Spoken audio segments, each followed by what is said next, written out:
So look, let us move right along because look, there's one more preseason game. The 53-man cuts are right around the corner. So we really got to just break down who is even has a shot to make the team. Since there isn't, we talked about this a week ago, there isn't the cuts after each preseason game where you're getting, okay, now it's chopped down to what in the 80s, or now it's chopped down to 70 something. Now we're down to the 50, to 60s and down to the 53. Now we're getting one mass cut from 90 plus to 53. So Will, who are some people that really need this last game to kind of solidify their spot on the team? Yeah. I'm going to start at wide receiver. We've got a battle basically for the 6th spot. So we've got our 3 starters that everybody knows about. De'Ami Brown has solidified as the number 4, and he's showing out in preseason. He's got a good preseason, a lot of promise. I think Byron Pringle is a lock at number 5 because he knows the offense. I also think that Byron Pringle is probably going to be inactive on game days, though, because the 6th position I think is going to come down to who's going to be a special teams player, who's going to be your punt returner. And really, it's coming down to 3 people, but I really think it's down to 2. It's between Dax Milne, the rookie Kaz Allen, and the undrafted free agent Mitchell Tinsley. And I think Tinsley is going to be destined for the practice squad because while he's had a good camp, he's made plays in preseason. He's made them with Jake Fromm at quarterback. That means he's going up against guys who aren't going to be playing on Sundays. So he's done well to get noticed, and therefore you're going to make the practice squad. And that's not nothing for an undrafted free agent. So I think that's something that you've got everyone's attention, and you're going to be probably on the practice squad. So we're looking between Dax Milne and Kaz Allen. And it's going to be interesting to see what we see out there because Allen brings that burst as a punt returner. And he had another one on Monday where he got 15 yards on it and got us further. But his skills at receiver are very raw. Now, I say all that, and he had the final catch of the game to get us 8 more yards to set up ourselves into field goal range to kick. So he made a play late in fourth quarter, but he's very raw. Whereas you've got Dax Milne, who's not a threat in the return game, but he's got reliable hands. And that is something. And he's a better route runner with the offense. And so that's going to be something that could be fun to watch on Saturday night because one of those 2 is going to make the roster. I don't think we need 7 wide receivers. They're not that talented that we need 7. And so it'll be interesting to see them battle it out. And I think that's a great point because, obviously Dax Milne is not flashy, but he does get the job done. The other issue with Kaz Allen is we know his special teams prowess is what's going to either get him to make the team or not because, like you said, he is a very raw wide receiver.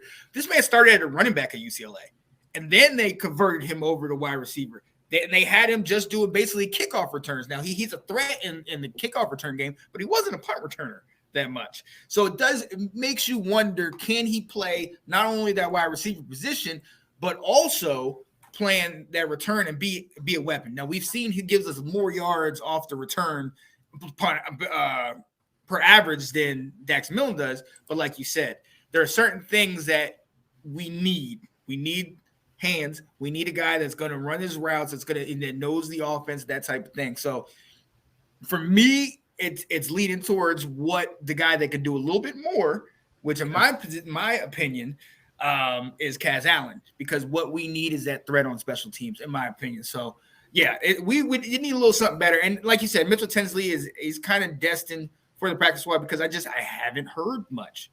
You know what I mean? You're not getting that much from him. So well, the other thing about it when you come down to cutdowns is Kaz Allen got noticed.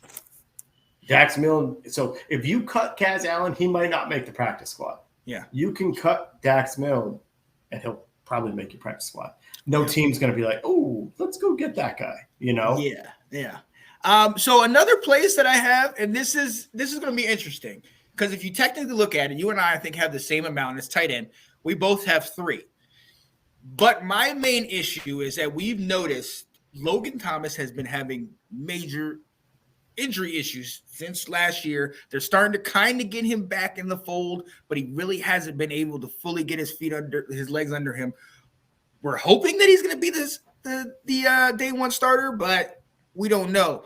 if he's not on the team or if he's not even able to play, we at 3 we have Cole and Bates. Do we keep Curtis Hodges? Now Hodges hasn't really done much to show himself, you know what I mean? But at the same time, I almost want to channel my inner Ab and be like, do we need to get ahead of the game and maybe get rid of Logan Thomas and see what we can get for him? Just because you got to be on the field, and I understand the injury. That's not on you, but at the same time, I don't, because if we keep 3 and Logan doesn't play, then we got 2, and Bates doesn't have the hands, and Turner can't really block. So we're gonna need at least another guy out there. So is this a place that you maybe have a little question, or is it 3 for you and Hodges gets just dropped off? It's only 3. Yeah, I got a name for you though. Yeah, the disappointment in camp has been Curtis Hodges because he flashed at OTAs last year. He flashed at training camp, and then he got hurt, and he went on the injured reserve for the rest of the year, and we never got to see him because he's 6'8". He's a physical freak. Yeah. But he's had a very disappointing training camp, and I do not think he is in the mix to make the team.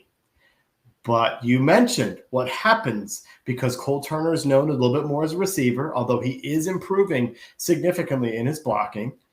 John Bates, we know, is a good blocker. What happens? Enter fullback Alex Arma because he's a fullback tight end hybrid. Yeah. And I think he is the guy, plus he plays special teams, is the guy that last year he was basically number 51 of the 50 players on the team. He was the last guy cut. I think he makes it this year, but he's also the guy that caught the ball right at the goal line and didn't get in, that the Ravens stuffed, and people are like, you got to get the ball in there. This is your, I actually think the Ravens defense made a good play there, but this also, I think, could be something where we watch the waiver wire to see, because we may need some tight end depth. With Armani Rogers out, we had a thinner tight end room than we saw, and Curtis Hodges did not step up. And Alex Arma could be able to provide some of that blocking that would be missing. So I like that. I like that a lot. Now, I had Arma in another spot, which then begs another question. I have 4 running backs. Brian Robinson, Antonio Gibson, Chris Rodriguez, and then my 4 is the fullback, Alex Arma. Patterson's done a little bit here. Jonathan Williams done a little bit. Derek Gore is somebody that I'm not necessarily ready to get rid of. I am. No, you are. Okay, there it is. He's gone. But how many running backs are you keeping? And is Arma a floater now? Because if you have him at tight end, then you wouldn't have him at running back. But do you keep 4 or are you just doing 3? So I'm with you where actually I had him as a running back spot. I think right now you're battling Chris Rodriguez and Jonathan Williams. And I think it goes back to the same thing with our wide receiver 6 spot. You can cut Jonathan Williams, and they like him. They like him a lot. He runs hard, and still get him back on your practice squad. I really don't think a team's going to try and come out and poach him. Whereas if you cut Chris Rodriguez, you're talking about 6th-round pick, so it's not something that urgent for someone else to go get. But he fumbled the ball, but he's also made some really good runs here in preseason. And you haven't been able to see that in training camp because he's a physical, violent runner. And you just can't do that in camp. And so I think Rodriguez is going to get that number 3 spot. And so I put Arma there with the idea I'm only going 3 tight ends. And again, it's the same roster position battle. And who can you give up? Who can you cut, but keep on your practice squad versus who do you need to protect? Yeah. Oh, yeah, absolutely. Absolutely. And then look, so let's stay one more with the O-line since we know quarterback is Howell and Brissett. No, Mr. Snell, it is not Jake Fromm from State Farm. Okay? Oh, yeah, no. He's not the backup. He won himself a spot on the practice squad. Good for him. Yeah. Let's talk about the O-line. Yeah. Let's talk about those last couple positions. Obviously, you got the starters in Leno, Charles, Gates, Cosme, Wiley. You got your backups in Lucas, Larson, Strongberg, Chris Paul. That's 9. Then we have the rookie that we drafted in, I think, the 4th round out of Utah, Braden Daniels. Mm-hmm. Then your guy that you brought up a couple weeks ago that I thought was a wrestler, Mason Brooks. Mm-hmm. And a couple other random guys. Trent Scott has played tackle before, maybe if they need extra guys. Right now I have 10 stopping at Braden Daniels. I've heard a lot of talk about your guy, Mason Brooks. What are your thoughts? Do you have 9, 10? What do you think? Man, this is interesting because I'm struggling to get to 10. You're right. Now, so Ricky Stromberg played at right guard against the Ravens, and they liked him, and they kind of said, hey, we can't have you just be a center. We want to see you have a little bit more position flex, which means Braden Daniels, I don't know if he was out there. And they said that he's the rawest of them, of these guys. And so it's kind of interesting. Like, do you keep this 4th round pick who's struggling? The bottom line is he is very raw out there. You got Mason Brooks, who impressed early in camp. But Sean, I remember watching TV late, and they went and they panned the sidelines, and Mason Brooks was on the sideline, and he didn't look like he had broken a sweat. So I don't know if he's getting on the field either. So it's like, I know the Commanders got this guy, and the Eagles and somebody else, might have been the Saints, put in the same waiver claim, but we were willing to pay him a higher signing bonus, so he came to us. So you might lose him if you expose him on waivers, but I don't know if Mason Brooks is getting on the field either. So I'm struggling to come up with the last couple linemen. I'll be honest, and maybe this is what the preseason last game is for, because you said Trent Scott. I mean, he's a body. He could be a 4th tackle, but is that what we need? They like Aaron Montero, but he's another guard. And that's the same thing they were doing Stromberg. So it's kind of a numbers thing. And I don't know if it's one of those things where, like, you go with 9, you see who else gets cut, with the idea you could always bring one of these guys back and pull them up if you need to. But I'm struggling. That back end of our offensive line, I think, is really weak, especially a tackle. Oh yeah, absolutely. And I think your favorite phrase is one of the things they're looking for: position flex. You have to be able to play multiple positions, especially on that O-line, because we've seen with all the injuries and all the musical chairs and linemen and all that type of stuff. We can't keep them on the field. For whatever reason, we have an issue keeping these guys on the field. So you need to be able to play multiple positions. And that's what we're seeing. They said they really like Stromberg at guard too, and seeing what he can bring. So, yeah, I'm with that. All right, let's move over to that defense. Let's go over to the defense. Let's start at the line. Let's start at the D-line, because for the most part, in my mind, and I don't know how you feel about this, but linebacker, corner, and safety, all 3 of those positions, I think, are pretty set for me.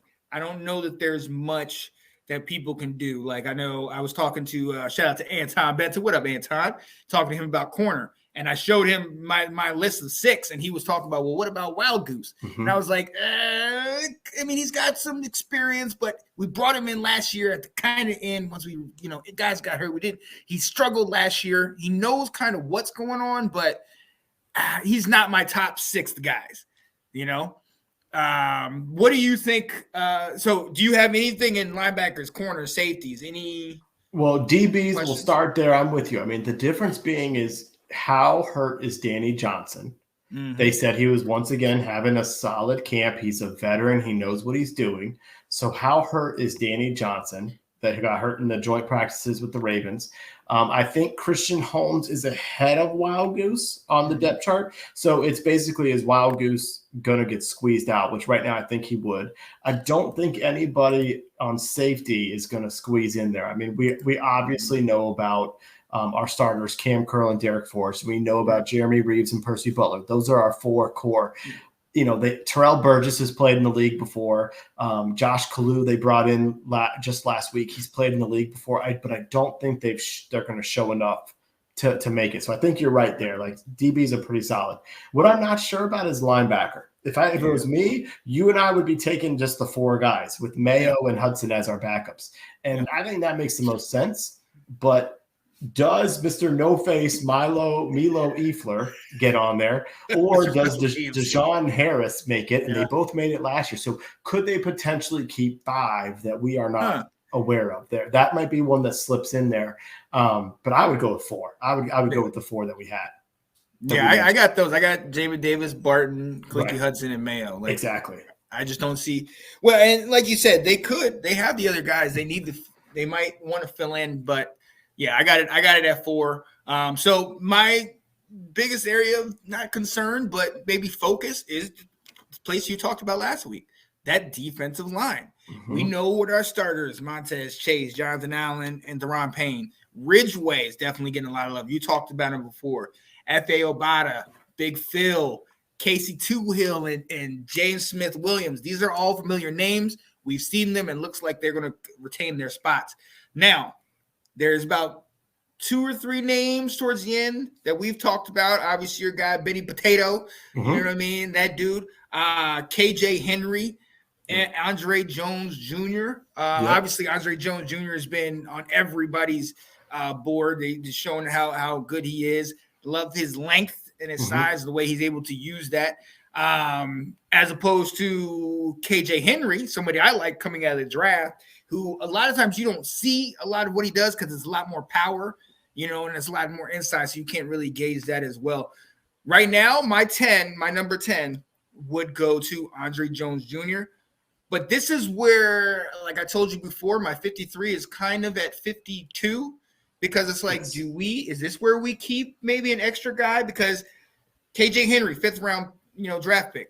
Are we cutting him? Are we letting him go?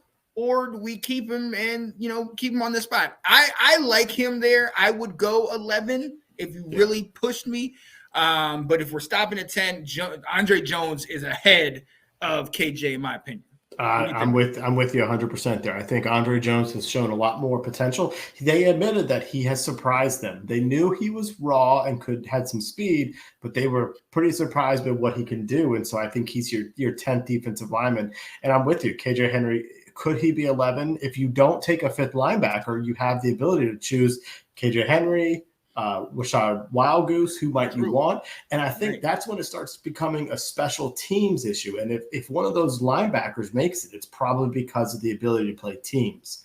So that I'm with you there. And also it's the hard decision of, as we talked about, do you cut a 4th round pick, Braden Daniels, and a 5th round pick, KJ Henry, because they got outplayed by other guys? Yeah. Are you willing to swallow that pride and say, oops, we messed up on that draft pick, So yeah, it'll be that's what I think could be fun about this next game is watching it. Oh yeah, and that's what this game is going to be for. A lot of these guys that we have been talking about and focusing on, a lot of these guys are playing for their opportunity to get on either this team or to get tape so they can go join some other team elsewhere at a later date. So it's going to be quite interesting to see. Now we've kind of gone through our 53. We've kind of done that, but do we want to wait to do our official one? Absolutely. After the game? Yeah. So stay tuned for that. Next week after our last preseason game, we will lock down our 53-man, our projections, what we think is going to happen on the roster, who's going to make the cut, who's not going to make it. And again, like my guy Will alluded to, just because they don't make the 53, you could still have an opportunity if somebody gets hurt, if somebody gets cut, if something happens, unforeseen, that you could still make a team somewhere. Wild Goose, we talked about him. He wasn't on the 53, but we brought him back. Or was it Wild Goose or was it Castro? Neither one of them were on our 53. Wild Goose got cut by the Jets. Castro was the Niners. Yeah. We signed him from somebody else to be on our 53. Yeah. Yeah.